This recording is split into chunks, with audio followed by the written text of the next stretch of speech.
Dr. Kutarna, thank you for having us here at Cathedral High School. Thank you. It's great that you're here with us today. I don't know if you know this, but you were actually initially recommended to us by Father Ricardo. Oh, that's great. Yeah, we recorded a music session with him, and he said, "You know who you should get? You should get Dr. Alexis Kutarna. Talk about sacred music and all that." I'm like, "Oh yeah, sure." And that was actually a couple of years ago. Well, I'm glad we could make it work. Finally, yeah, you're quite busy. You are the principal here at Cathedral High School. Yes. How long have you been here? So I actually was part of the curriculum committee of the high school. So since 2018, part of the group who was designing the curriculum for Cathedral High School. So even before it existed? Yes, even before it existed, was a volunteer member of that committee. And then I was the founding director of sacred music here. And now this year, the principal and the head of school. Wow. Wow, that's fantastic. Did you grow up Catholic? I did, actually, yes. So I was born in Regina, Saskatchewan, Canada, and baptized at Holy Rosary Cathedral there in the city of Regina. My parents were Catholic. They were both amateur musicians, and so they had a great love of music and the church, and we were able to grow up raised with, piano lessons and everything else. Did they serve in church? They did. My dad was, for a time, the chairman of the parish council and things like that. Were you like raised through like the children's choir and stuff at church? Yes, I was. We, when we moved to Calgary, Alberta, when I was 6, we became involved in the parish there, and I sang in the children's choir. I think I was about maybe 10 or 11, and I started accompanying a little bit. I was allowed to do a little bit at a time. You can play the Alleluia one week on the piano. On the piano, and became more and more interested in the life of the church. Sing the psalm every once in a while, things like that when I was that age. But there was a period of time in my teenage years when my dad became involved in the Latin Mass community. And so he was the chairman of the Latin Mass committee at our parish in Calgary. And so we had a different kind of immersion into the life of the faith at that point. It was great because we would be at a solemn high mass one Sunday, but then my mom, who had been Ukrainian Greek Orthodox before she became Catholic, she would also take us to the Byzantine liturgy. And so I had this really great experience of growing up with fully sung liturgy. Yeah. In a high mass one Sunday, and then in the divine liturgy at the Ukrainian Catholic Church on another Sunday. And we had this beautiful, rich experience of great liturgy, beautiful liturgies. Wow. Ever since elementary all the way. Especially in my teenage years. Wow. Yeah. So throughout high school, did you also serve in the churches? I did. So my high school that I grew up at, St. Mary's High School in Calgary, is right next to the cathedral. So a Marian high school right next to a cathedral parish. Kind of funny that I work in a place like that now, too. And I accompanied the choir. I played in the band program. I also played bassoon. And so playing in band, accompanying the choir, going on the different music trips.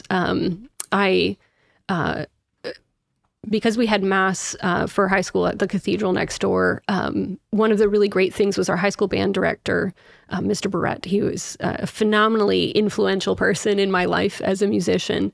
But he would play organ for our school masses. And it was really fun to be able to go up into the choir loft and to be there at the organ with him. And he would compose pieces for the graduation mass and things like that. And so it was a really neat experience to be able to see that aspect, even though at that time I thought I just wanted to be a conductor. And I wasn't necessarily think I would go into education or that I would go into church music. I think that was a really influential time for me. So you were thinking mostly just secular conducting? Yes, I wanted to be an orchestral conductor, and that was it.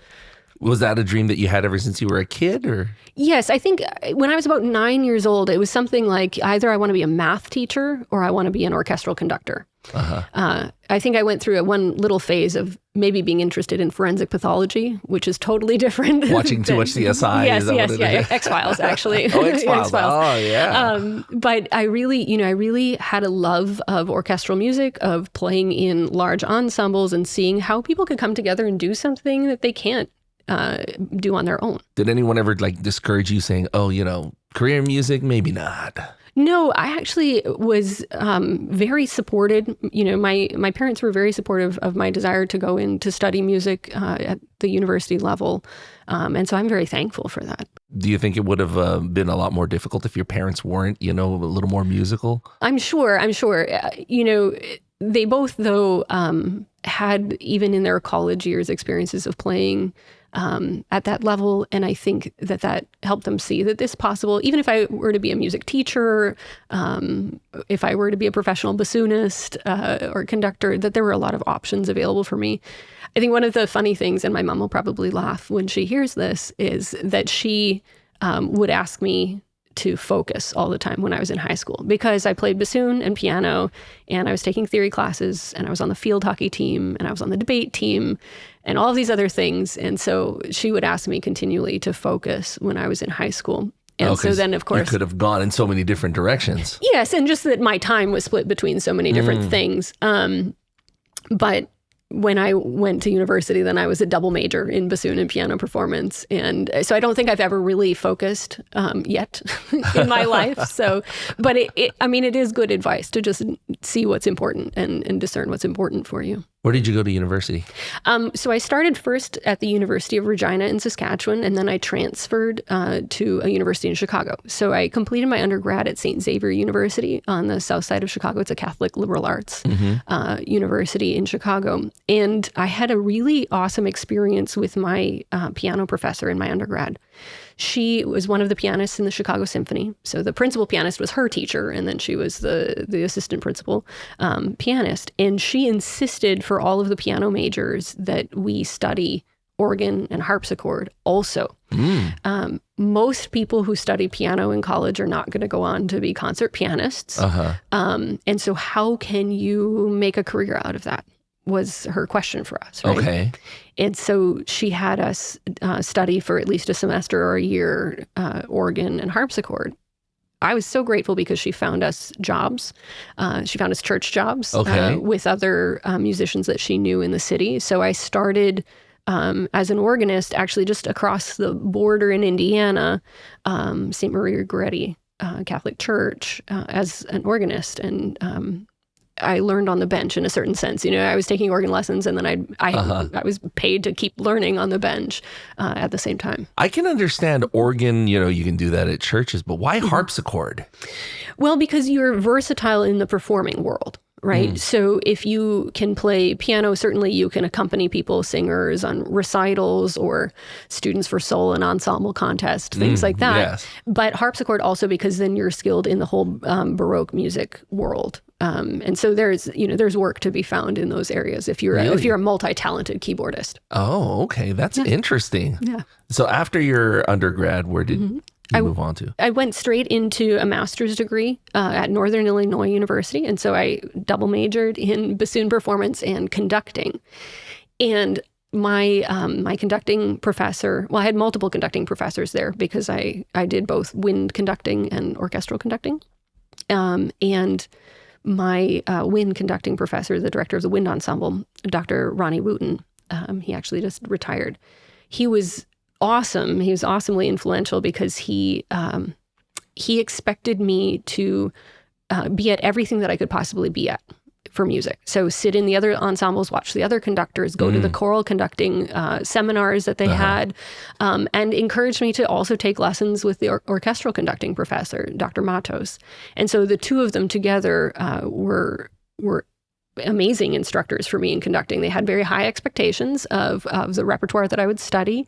But it was great because I also got to be a graduate assistant. And so I could warm up the ensemble. I had one of the bands at the university was essentially mine to conduct while I was there. And so I had a really great experience doing the master's degree. After that, I finished the performer certificate in bassoon as well at NIU, which is a postgraduate music performance degree. Is this a Catholic university as well, or is this not? No. Northern Illinois University was the first time I was in a public school in my whole life. So that's what I was wondering about. Yeah. So was there a huge difference for you?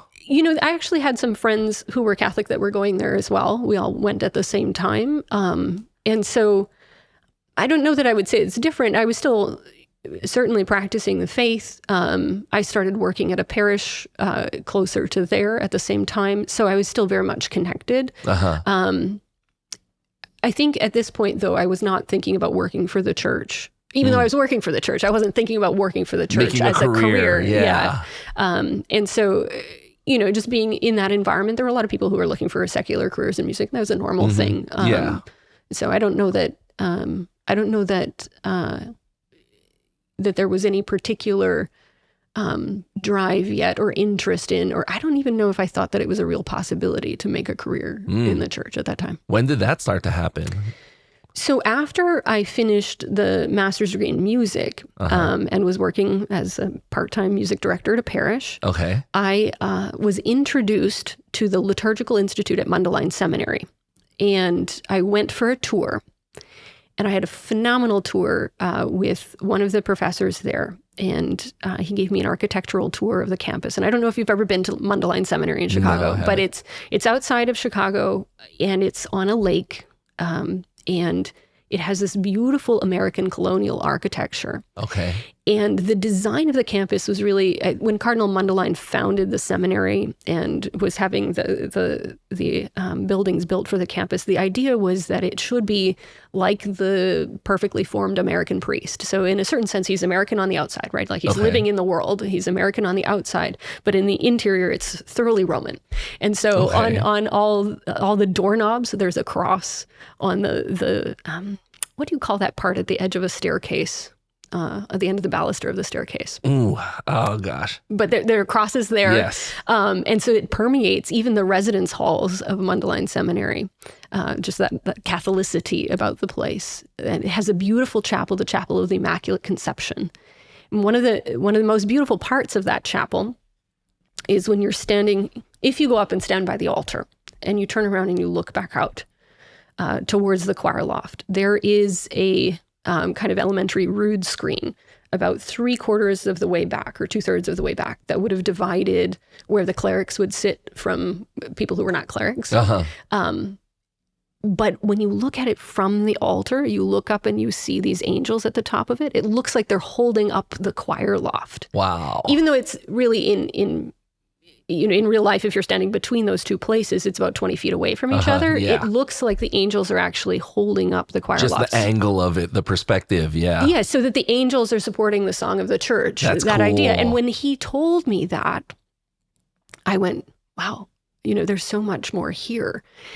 And so I started, I really immersed myself in a love of the sacred liturgy at Mundelein. It was that I think was one of the biggest gifts of my life of faith. Was that experience at Mundelein. So I was working part-time and then doing the liturgy classes for the master's degree in liturgy, and having that experience of working in first part-time and then full-time in a parish as a director of music and liturgy. But that's really where I think everything changed trajectory was during my time at Mundelein. I think it was about a year and a half or 2 years after I started the program, it took 5 years because I was doing it part-time. That one of the priests who had been my first professor there, Father Fuller, taught the first course of the program, which was called the Word of God and Liturgy. So essentially like a scripture in liturgy course. And about a year and a half or so later, he saw me in the library and he said, "Oh, how's it going?" Was asking how the program was going for me. And I said to him, I think it's interesting because I feel like it's much more than an academic exercise. I'm not just here gaining knowledge about the liturgy, but I think that I've changed. And he said, that's the point. Yeah. Yes, sir, you earn the master's degree at the same time as you're doing this. But if the liturgy itself doesn't transform you, then maybe you're doing something wrong in your studies. It should be working at you in that way. Did at any point you consider any type of religious life? No, not at that point. So I had already met my husband by the time I was at Mundelein. And, but before that, did you ever, like in high school or? No, I hadn't. And it's interesting. And I don't know, I don't think that's anybody's fault or anything in particular, but I just don't know that I ever really thought of that as an option for myself. Because I was thinking maybe, you're thinking like Sound of Music type thing, be one of the nuns in the, playing the organ and singing and all of that. Right. But no, that never entered your mind. No, it didn't really. No. And I think maybe it was just, younger, being focused on that career of being a conductor. Mm-hmm. I didn't really entertain that. It's just the way it unfolded. Yeah. For me, that's the way it unfolded. And you said you met your husband there? Well, I didn't meet him there. Okay. But I had met him by that time when I was there. So it was a beautiful transformative experience. And that's, he and I had to discern together. I was thinking about going into doctoral studies in conducting still, even though I was doing the liturgy degree. Okay. I was thinking about going into doctoral studies in orchestral conducting. And so I did go, I submitted my materials for different interviews and auditions. And at one audition, the conducting professor said to me, it seems like you have a real interest in sacred music. Why do you want to do an orchestral conducting degree? Which is a great question because that had been welling up in me. Yes. And did you not notice it until that point? I don't think I really thought about it as a career change. Okay. But maybe just kind of a different trajectory within conducting. Maybe it's going to move over this way a little bit. I had one of the parishes I was working at in the Archdiocese of Milwaukee. We had a group called LARCM, and it was an ecumenical group, Lutheran, Anglican, Roman Catholic, United Methodist, United Church of Christ. They had a massed choir. And so each year they'd have 200 and 250 people from these different parishes in that group together sing. And so I got to conduct them, parts of the Messiah with orchestral musicians. And so I think I just thought of this as an extension of the same kind of track, rather than as a career change yet. So what made you decide to finally? One of my classmates at the Liturgical Institute, Adam Bartlett, who is the founder of Source and Summit, he recommended that I go to St. Meinrad Archabbey in Indiana and meet a particular monk who was there who would teach me more about chant. And I had a great interest and love for Gregorian chant already at that point, but he recommended that I go and spend time with Father Columba Kelly, just so that I could be immersed in it a little bit more than I had been at that point in my life. And while I was there, so I went to St. Meinrad, not for a workshop or anything else. I just went to stay for the week in the guest house. And Father Columba was happy to have me there. He was an 80-year-old monk already at that point. Wow. He passed away a few years ago. But he was willing to welcome me to basically sit at his feet and learn for the whole week. Wow. And so the first morning, the chapel bells were ringing at 4:55 in the morning, for 5 a.m. I think that's what time. It seemed that it was that early. And I was laying there going, I think I'm not going to go to the first office of the day. I think I'll get myself ready for Mass in a little bit and then breakfast and all of that. But I don't think I'm going to go yet. But the tower bells right above the guest house ring for 10 minutes straight before the liturgy starts. So at a certain point, I just got up and brushed my teeth and changed to run in there. Yes. And you were talking like big bells, right? Oh, yes. Yeah, the monastery bells. And so Father Columba was basically the father of chant in the English language in this country. So he was studying at the Pontifical Institute of Sacred Music in Rome in 1963. Oh, wow. So during the council, he was studying there.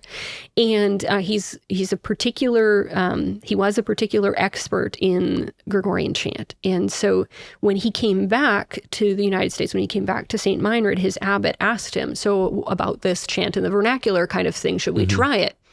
And he ended up writing an antiphon in English for every single possible antiphon in the Liturgy of the Hours and in the Mass, for the entire possibility of the liturgical year. And so there were these binders and binders and binders of antiphons that they had before they were, really digitized at St. Meinrad. And it was all inspired by and based on patterns already present in Gregorian chant. So there's a real connection there, right? Yeah. It wasn't just a new composition, but some of them were inspired in a new way because the English language is different from the Latin language. Yeah. And so that's really what I went there to study with him, is kind of a both English chant and Latin chant. And he would just sit there and talk.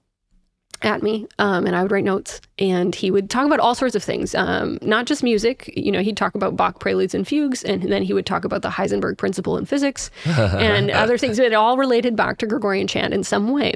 And so one of our classmates described Father Columba, when you learn from him, it's like drinking from a fire hose, right? He's just, massively imparting massive amounts of information to you.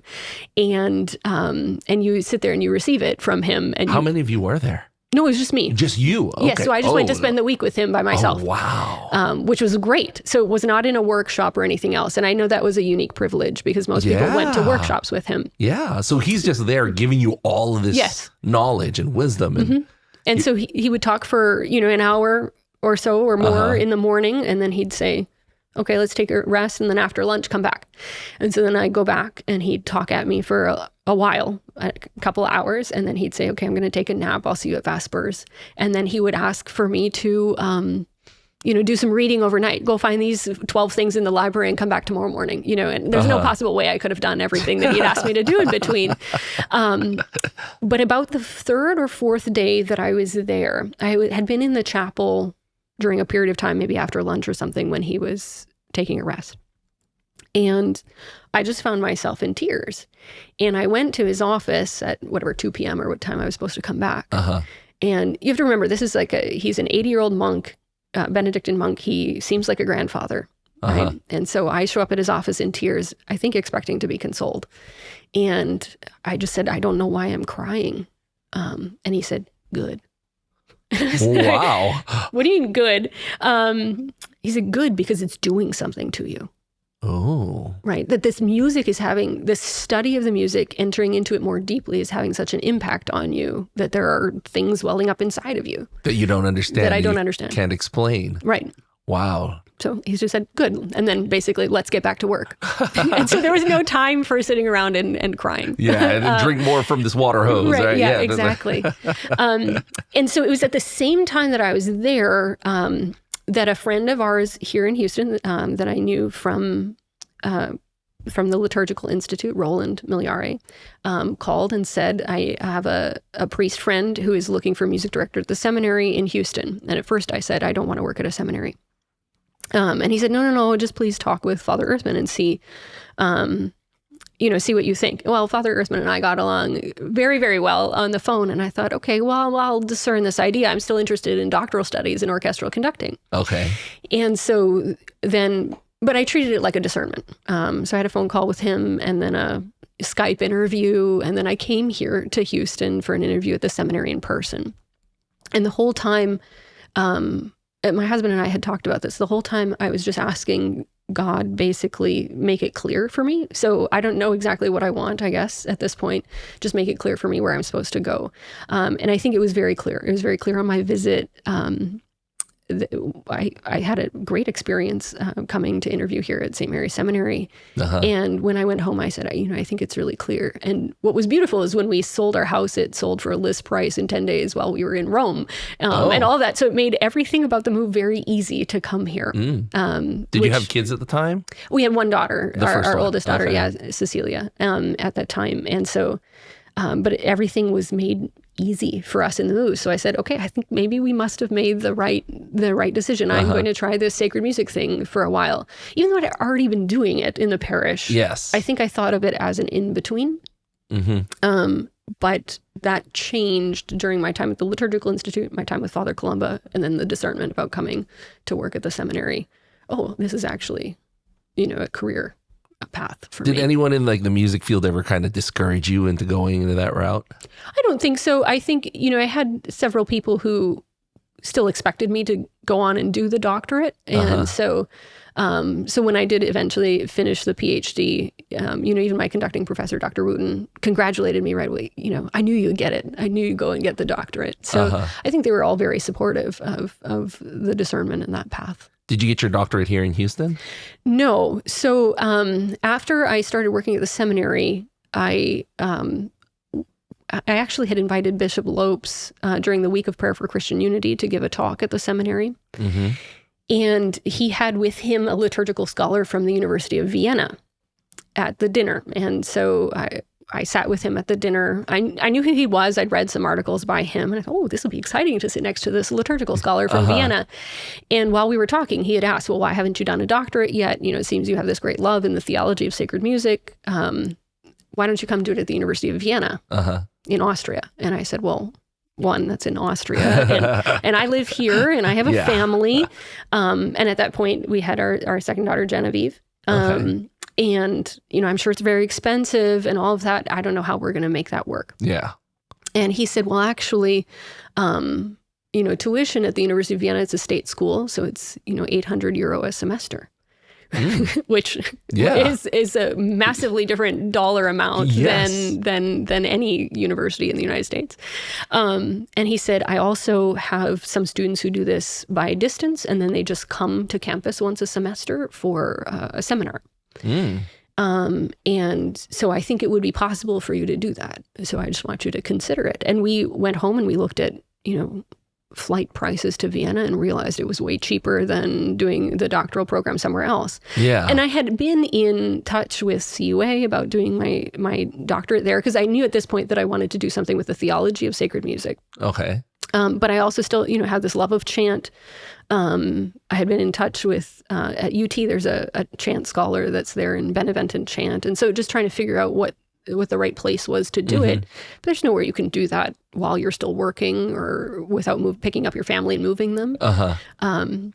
And so this was a really interesting option. Yes. And I spoke with Bishop Lopes about it afterwards, and it turns out that Father Huff, who's the rector here at the Cathedral of Our Lady of Walsingham, was going to start the same doctoral program.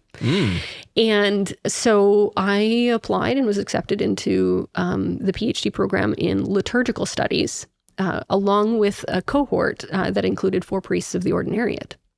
So Father Huff from here in Houston, but then a priest from Australia and 2 priests from the UK. Wow. So yeah, it was great. And so I had been working at the seminary at that time, and I entered into that doctoral program. Were you doing it mostly remotely? Mostly remotely, but we went to Vienna once each semester. One of the times we went to Rome together as a group. That was actually for the Newman canonization, which was very cool. There was also a conference on the 10th anniversary of Anglicanorum Cedibus at that time. And so it was really fun. It was a great experience. Who gets to do a doctoral program like that where you go once a semester to Vienna? And how long do you stay there when you go?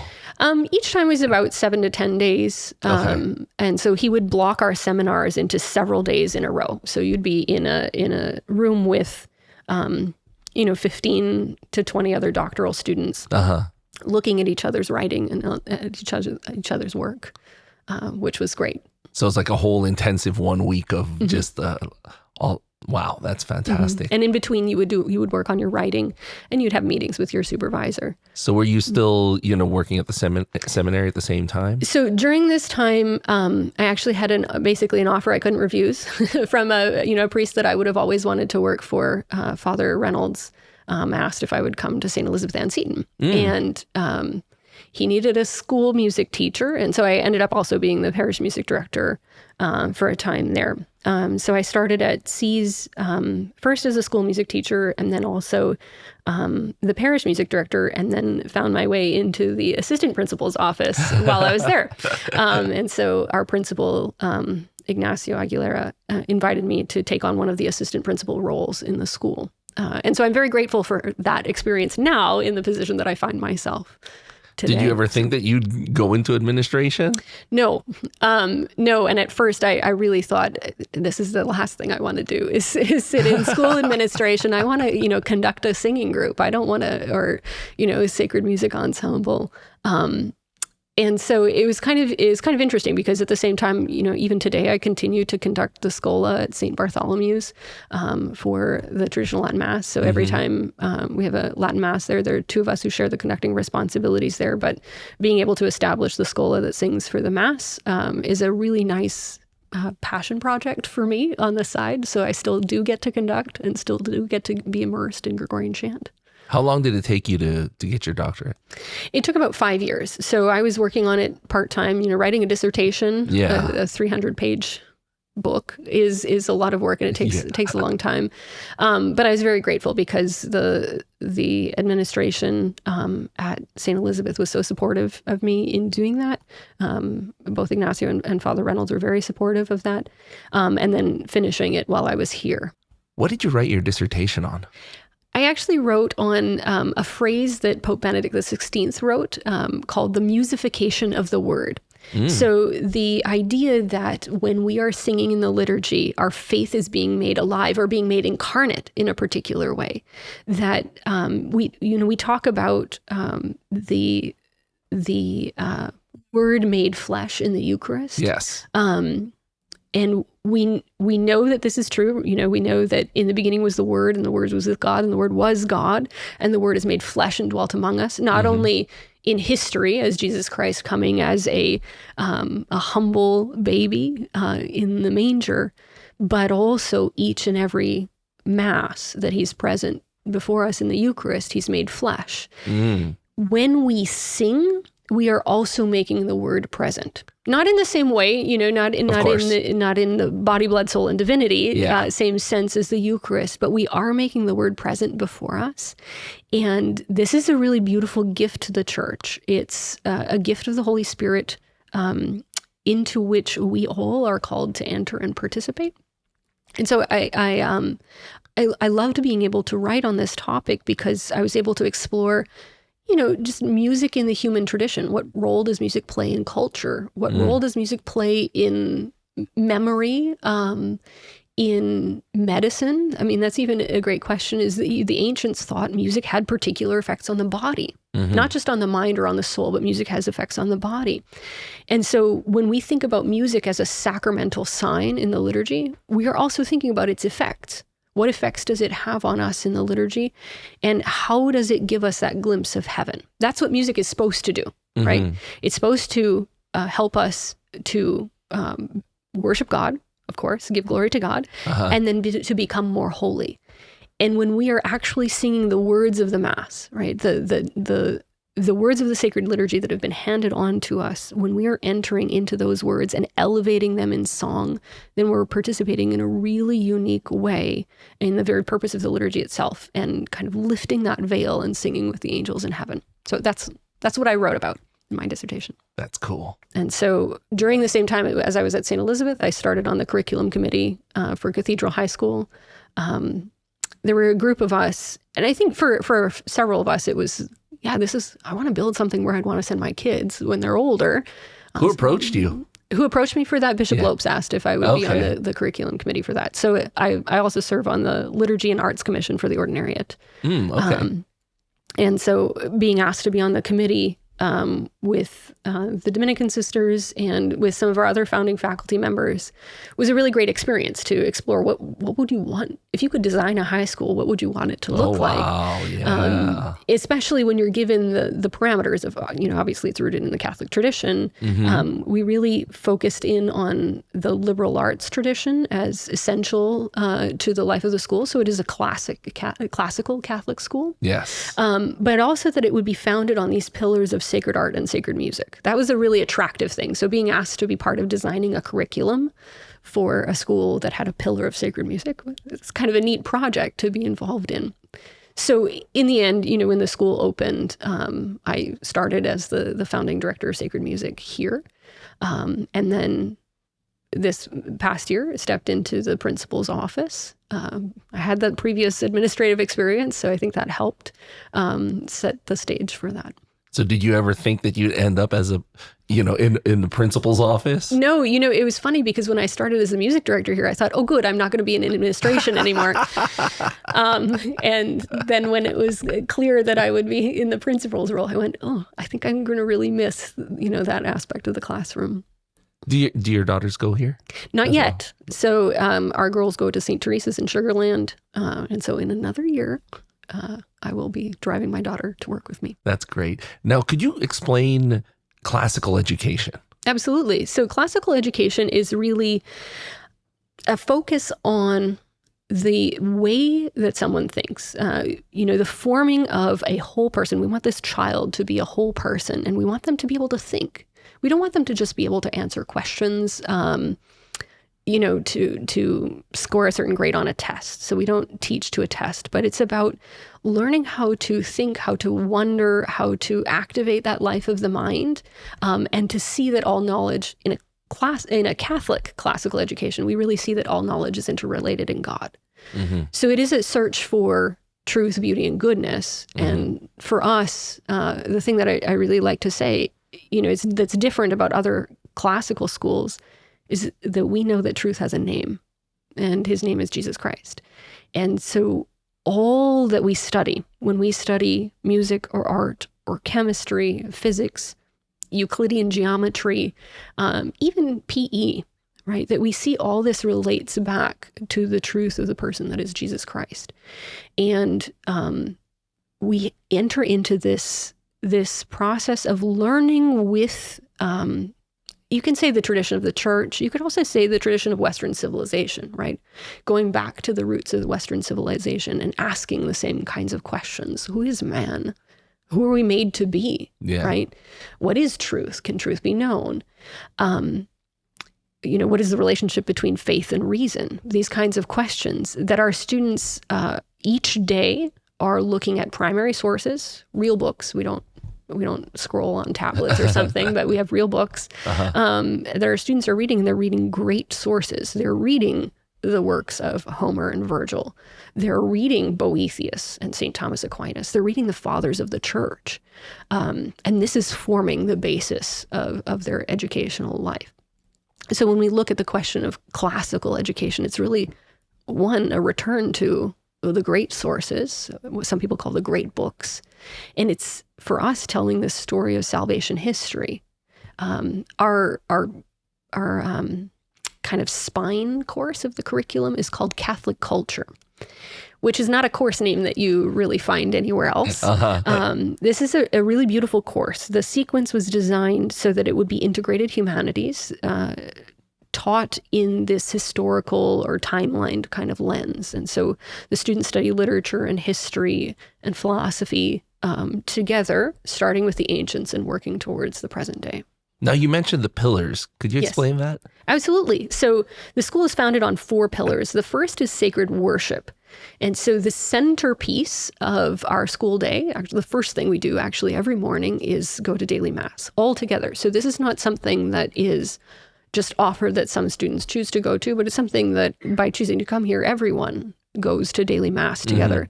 And that's a beautiful experience because it's a bonding of our community in a particular way. Yes, each student has the opportunity to sit before our Lord every morning, but also each student is formed more and more into members of that body together, right? And so I also think the students like that, nobody's making you do anything right away. Actually, early in the morning, there's no test at 8 a.m. But you just sit before our Lord each morning, and our students go willingly. We've never had to, chase a student out of the building and say, okay, go to mass. They all get up and run over to the church for mass. And I understand they participate and have different roles as well. Huh? They do, absolutely. And that's a beautiful thing about the life of Cathedral High School is we're also at a cathedral parish. And so the students are serving for the mass. The students are singing for daily mass. But they're also learning the authentic meaning of participation. So whether you're in the pew or in the loft or anywhere else, that authentic participation is first of all interior and then it becomes exterior. So wherever they are, they're really learning, I think, the true meaning of that. One of the things that's really beautiful about the life of the cathedral parish here is how much everybody sings. And so when you come to mass on Sunday here, everybody is really singing with a robust, vigorous sound on the hymnody and everything else. And that's part of the expectation for our students is that you enter into that, whether you're the cantor or not, for the mass, you're still singing robustly in all the parts that you were going to sing.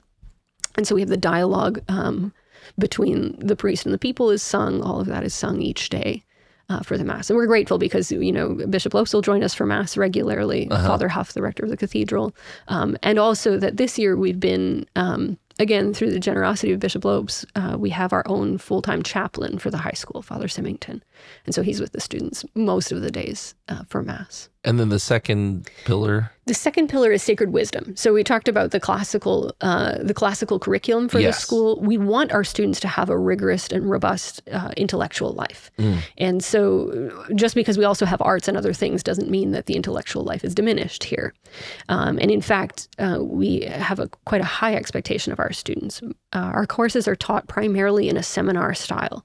So that means each student is responsible for bringing their own reading or their own preparation to class and participating in a dialogue guided by their teachers, and sometimes leading that particular dialogue for the class, which is harder than coming in ready to just take a multiple choice test. Yeah.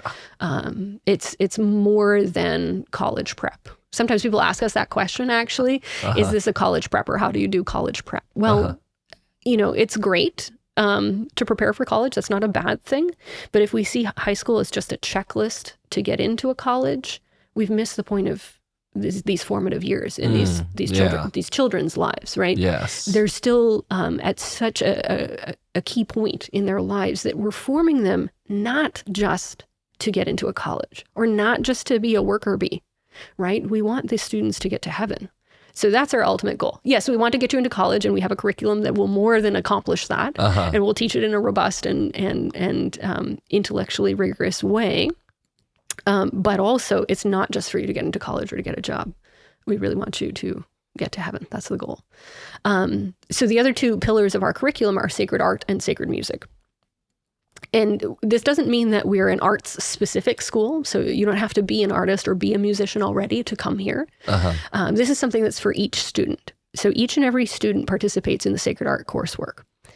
And so this means even if you're not good at drawing, you will learn techniques at drawing. Maybe you're not even holding your pencil the right way. Actually, that's something that some of our students have experienced in starting in the sacred art curriculum. I'm not a very good artist. Well, let's start from the very basics. This is how you hold your pencil. This is how you learn particular techniques applicable to each medium.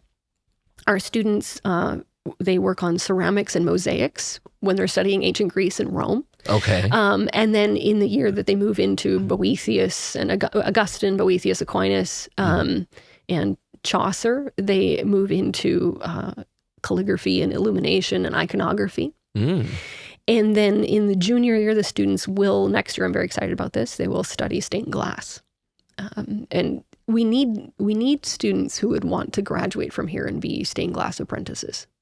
Not just who want to have a checklist to get into college, but it would be great if somebody said, hey, I think I might want to go into a stained glass apprenticeship after high school. That would be really That'd be cool. awesome. Yeah. So we would see that as a successful, actually. A lot of high schools talk about their college admissions rate as a marker of their success.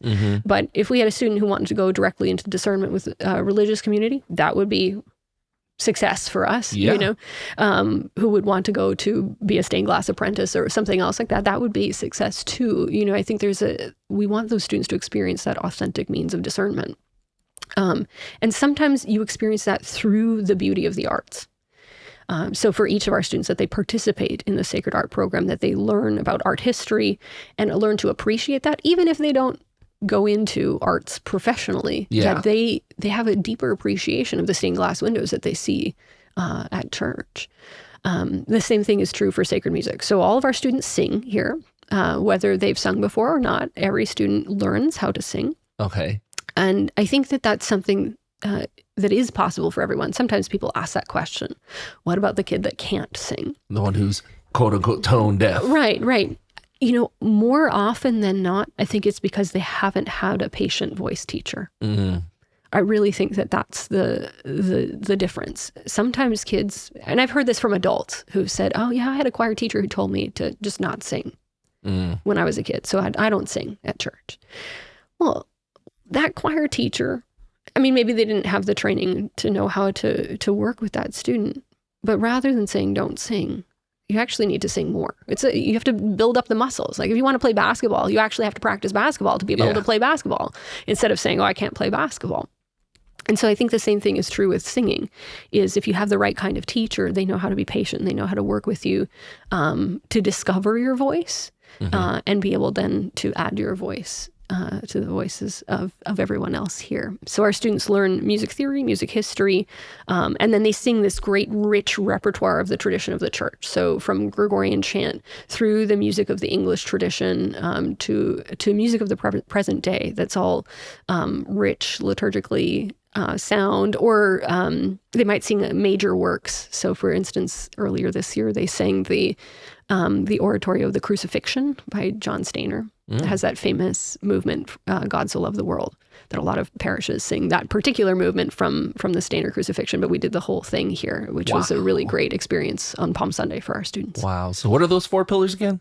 Sacred worship, sacred wisdom, sacred art, and sacred music. And I think those are the keys, when we talk about the formation of a whole person, those will make us whole, right? Mm-hmm. If we treat art and music as simply electives that aren't important, we actually are starting to lose something about beauty, which doesn't help us to interact well with the world. Yeah. I think that those 2 in particular are keys for our students to learn how to become vulnerable, to try something maybe they haven't tried before, to know that it takes practice to do something well, all of that. So you're like creating a Renaissance person, somebody who's wholly formed in all aspects. Absolutely, absolutely. The idea actually of Cathedral High School, Bishop Lopes had this beautiful vision while he was on a retreat at a Benedictine abbey, and he had a vision about the intellectual and artistic life that surrounded the English monastery or the English cathedral. Those were centers of both intellectual activity, not just theological intellectual activity, but the intellectual life of a community, as well as a center of architecture, of art, of music. That it was a robust place of learning many different types of people, many different gifts, but wholly formed people. That's what we hope to see for our students. That's what we work at every day to assist them in becoming. What is the biggest misconception about Cathedral High School? Ooh, that's a great question. I think the one thing that we would never want to see is we wouldn't want to see someone not apply because they think it's too expensive. We have a beautiful building, right? Uh-huh. You've seen the architecture of the building. Yeah, it is beautiful. Great limestone and beautiful facilities here. And so I think when you know that there's this rich curriculum here and that you have all this beautiful architecture and everything, that it might look really expensive. But we wouldn't want a student to not come here who should be here. So if a family discerns that their child should be here for high school, then this is where they should come. And so, yes, we need the support for that. And so some of that involves for us cultivating gifts and fundraising to be able to support that tuition offset. But I think that's the one piece that I would be sad to hear that somebody didn't apply because they were worried about a sticker shock. Just because of that. Yeah. Yeah. Okay. Yeah. What do you think is the biggest misconception about the ordinariate? Ooh, that's a great question, because I think sometimes people don't understand that the ordinariate is Catholic, right? Often because people will use the phrase Anglican ordinariate. Okay.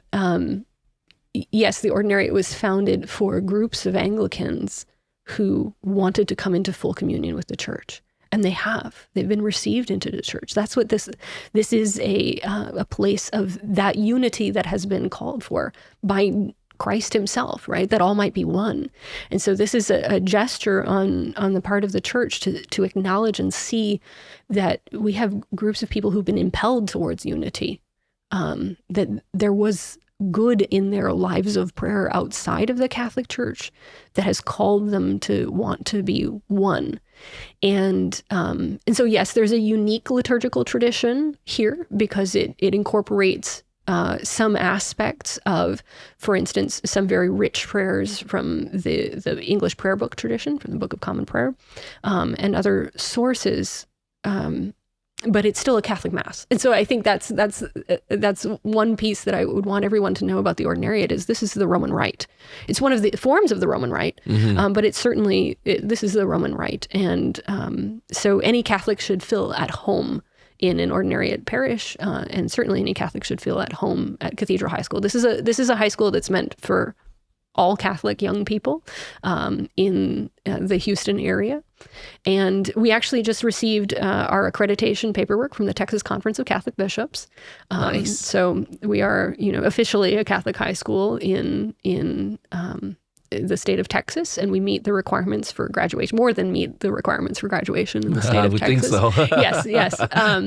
Based on everything that you've told me. Yes, much more than, which is great. It's a beautiful, enriching experience for our students, but it's for everyone here who's interested in this type of formation. What would you say to somebody who's considering sending their children here? Well, first is the discernment. And so we want to acknowledge that for each family we're discerning, on the part of the school, when we meet with you all in a family interview, if what we offer seems to be the right fit for you and for your family, but then also we want each family to discern that. And sometimes that involves a leap of faith, right? We are a new school, so we don't have 50 years of statistics of where everybody went to college, for instance.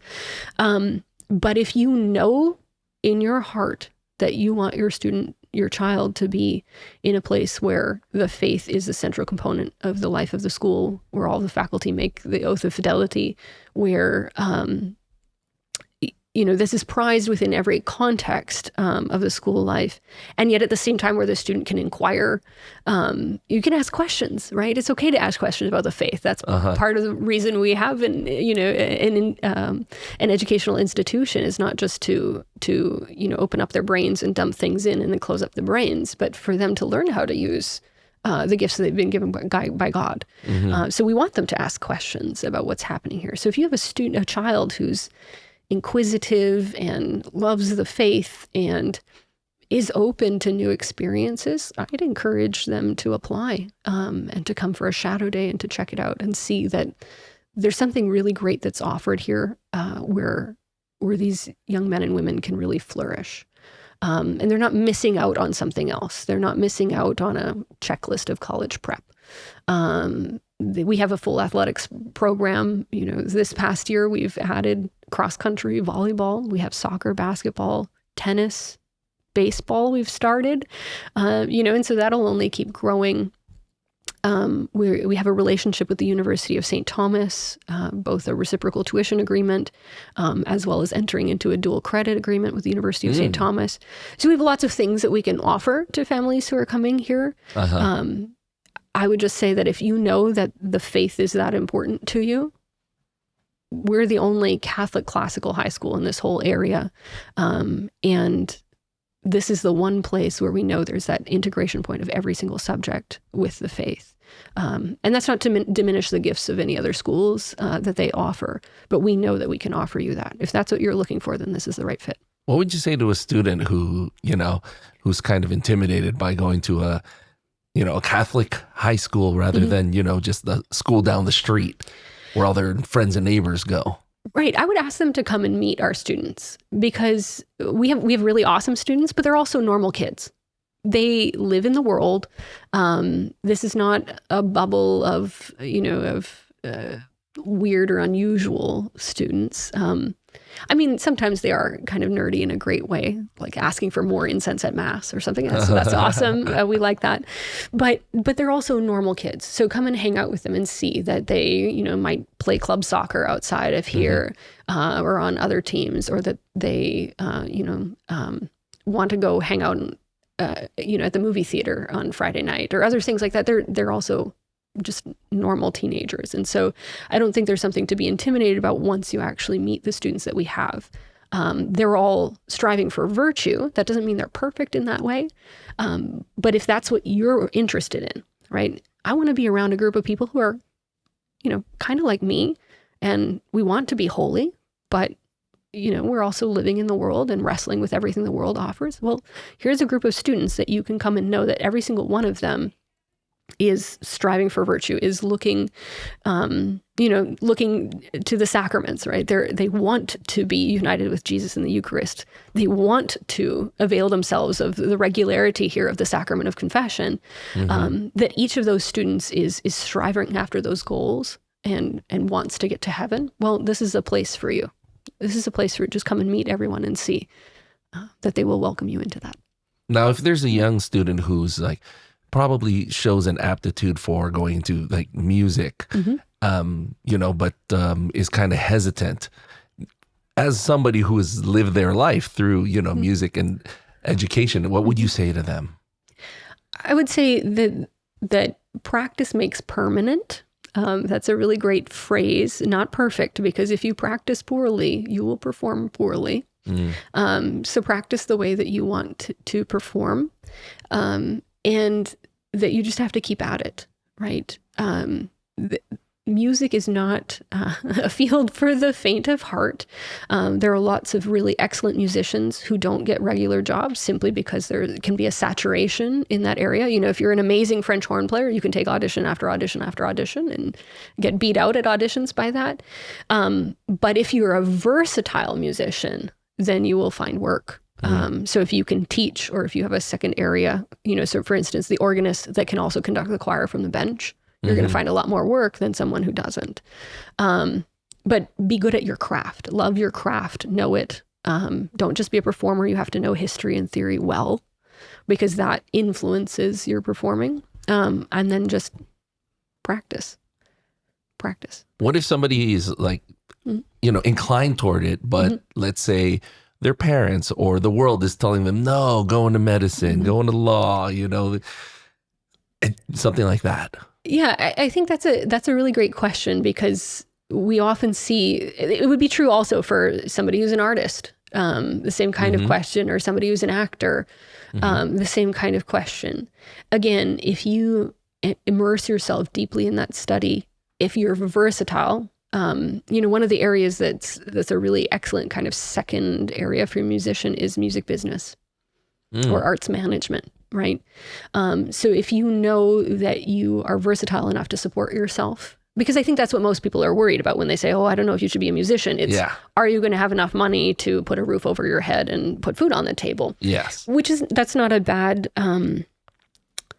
that's not a bad concern, of course, but there is something more to the career choice, or more to the discernment, than simply that question. Now, there's nothing wrong with taking a job that puts food on the table and puts a roof over your head. There's certainly dignity in any of the work that we undertake. But if you really do have that great love for, the beauty of sacred music, for instance, and that that you can bring others to God through that, and that it unites hearts and minds, and it reveals heaven, and you want to be a part of that, then you should pursue it, but you should pursue it wholly and well, right? Was there ever any point in your life where you felt like your faith was really tested? That's a great question. I think there was certainly a point in my life, my later teens and my early 20s, where my faith took a back seat. And, through certain experiences, you wonder, how is God at work in my life? Because I don't see it right now. But at the same time, I think I did have the intellectual understanding that he might not show you. He might not show you right now. And that's not an emotional sense, because you can feel empty. You can feel maybe alone. And yet, somewhere inside, and maybe it's just through the intellectual understanding of this, or through, scriptural passages resonating in your mind, that you won't be alone, and that there is some other kind of end to this. There's something that you are made for, even if it's not being revealed to you now. I think that was really the experience that I had. And maybe it seems really simple to say it this way, but really in the study of the liturgy, because it wasn't just an academic exercise for me, is where I came to know that more completely, to know that I'm loved, to know that I'm meant for something more than a job or a career, or more than the issues and struggles that you face at different points in your life. I think that's where I really came to develop a relationship with our Lord. And I think that, that was the difference between being distant in my faith and then really embracing it wholeheartedly. What would you say to a student who was having a crisis of faith? That's a really great question, because I think the teenage years can be, a particular period of time where you're going through so much change, And the world is telling you different things as well. Oh, absolutely. These students are bombarded constantly by different messages from the world, from their parents, from their teachers, from the church. And how do you take all of that in from your peers and know what is true and what is right? And I think we need to help the students towards authentic discernment. So one of those ways, though, I think the way in which this plays out is I would want the student to know that they're loved first. I mean, we love you, right? I'm not just an administrator in an office, but I care about every single one of the students that we have here at Cathedral High School. I know them, and I want to know them, and I want them to know that they're loved by us, and that they're loved by the faculty that are here, and that whatever crisis they are experiencing, we want to help them work through. So I think that's the first thing that I would want to say to a student in that situation is not try to convince them about something about the faith, but for them to have that relationship with a person, because I think that experience of authentic relationship is what really ultimately will lead them back to our Lord, if that's the crisis that they're having. But also, again, we have the experience of daily mass every morning here at the high school, and inviting the student to bring this every day to the feet of our Lord, right? We're standing there at the sacrifice of Christ on the cross. And you bring with him, I'm sure you've heard this before, that everybody you put into as the chalice is elevators, as the paten is lifted up, you're throwing all your stuff on there too, right? Whatever the great things are that you want to offer, but also all the struggles that you're having. And images like that, I think our students need to hear and to be reminded of and to see. And we give them the opportunity to do that every single morning, to reminding them that they have that moment, that opportunity, and that might not fix everything today at this Mass. But let's take one day at a time, and tomorrow is again a new day, and bring it again, back again and again to the feet of our Lord, because he will be there for them. And I want them to know that. Thank you so much for, sitting down with us. I know you have a very busy schedule, and we're glad that we're finally able to make this interview happen. Thank you. Thank you for coming today. I'm so happy that we were able to make this happen and have you here on campus, Rudy. Thank you.